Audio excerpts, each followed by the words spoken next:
Hey guys, this is Lee. Finally in the afternoon when I come home a bit earlier, so there's at least some decent light left to film a video. It's end of December, Christmas is gone, it's past, and it's around 2 o'clock in the afternoon, so I thought I'll just shoot a quick video and show you what I've got in bloom right now.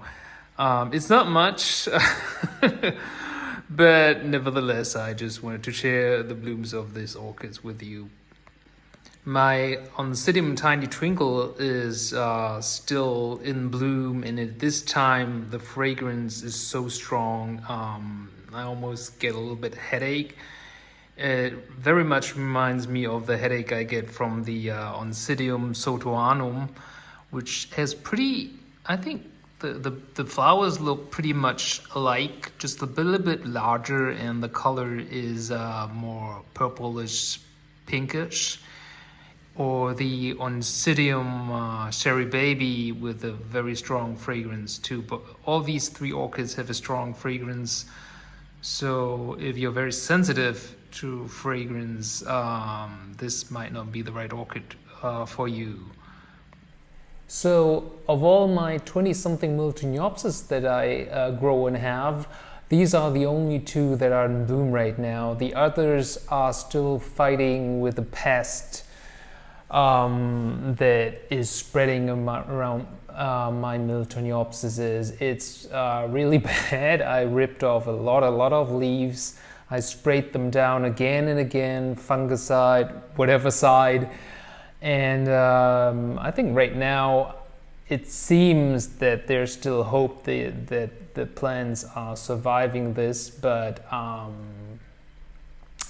I can't be too sure. So I'd suggest every orchid lover watch how much you buy and don't cramp your orchid shelf or your grow space, or otherwise pests will spread and you might lose all your orchids, which would be a shame, right? But let's go back to happier things. So these two Miltoniopsises are in bloom. They have been blooming for about 2 weeks now. I just never got to shoot the video. Let's check them out. So this is a typical Newton Falls, no ID Miltoniopsis. I don't even know when or where I bought them. Probably some garden center. Miltoniopsis typically have this waterfall, not typically, some of them, but have this waterfall, and they have this beautiful strong rosy fragrance. You can tell the bloom, the flower is not too healthy. The pest has affected the flowers. Look at the edges.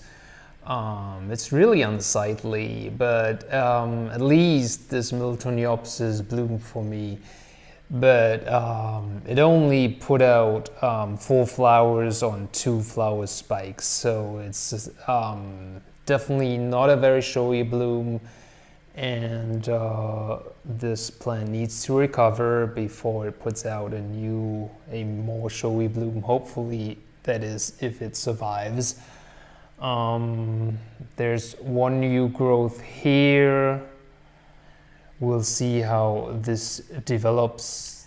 And then there's this Miltoniopsis. I actually had to turn on the light of the cell phone in order to shoot the video because it's already getting so dark here at this time of the day. It's around 2:30.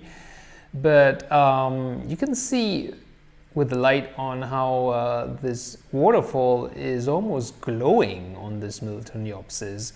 It is really beautiful, and you can see the silky texture or surface of the sepals or petals. I always get them mixed up.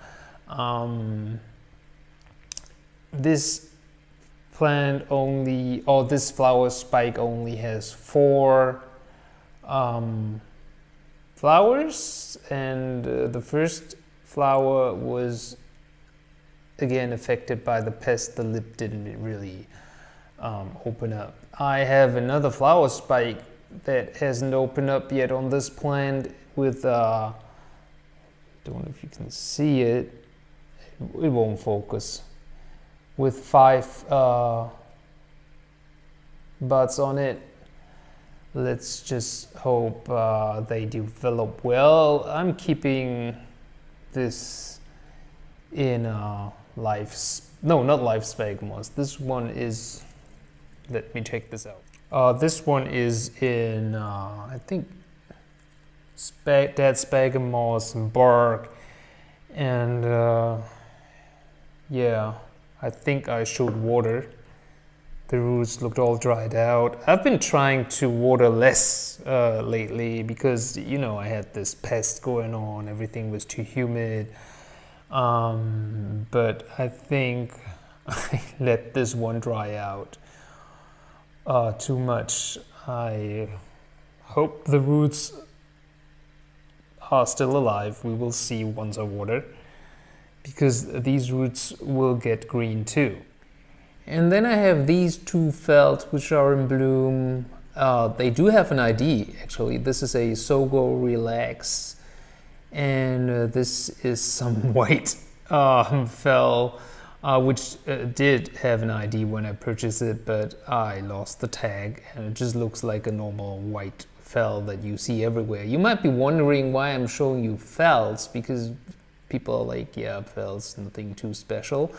But what's special for me about these two phals is that I grow them under a very weak 2-watt light. Yes, I actually grow them in this shelf that you see in the bag there, and all these small lights there, except for the hanging one, they emit light that has 2 watt, and I measured this light. It was about 200 something foot candles, not very powerful lights. But if you have ever wondered if such a weak or less energy consuming light will bring phals to flower, if you will be able to grow phals under that light, yes, it will. That's the answer. The Sogo Relax,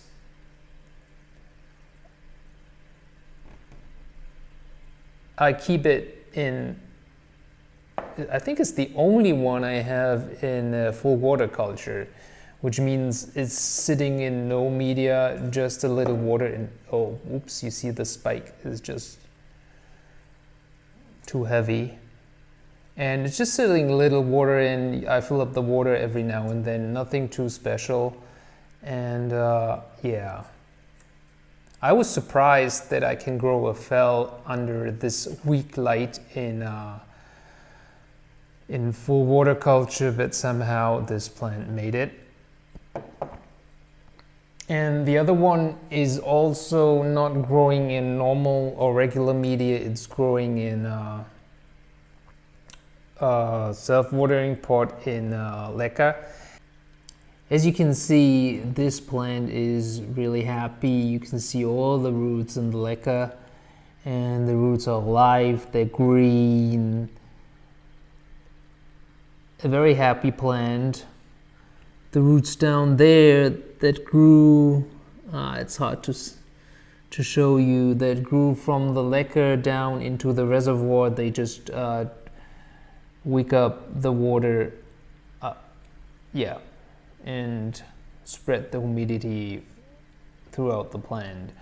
And this is actually the orchid that gives me least trouble of all the orchids I have.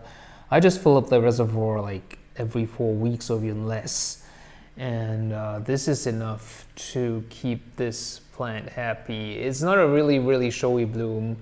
I think it's just 1, 2, 3, 4, 5, 6, 7, 8 flowers or something, but I think for the amount of effort that I'm putting in to this orchid, it's I'm quite happy with the results, let me put it that way.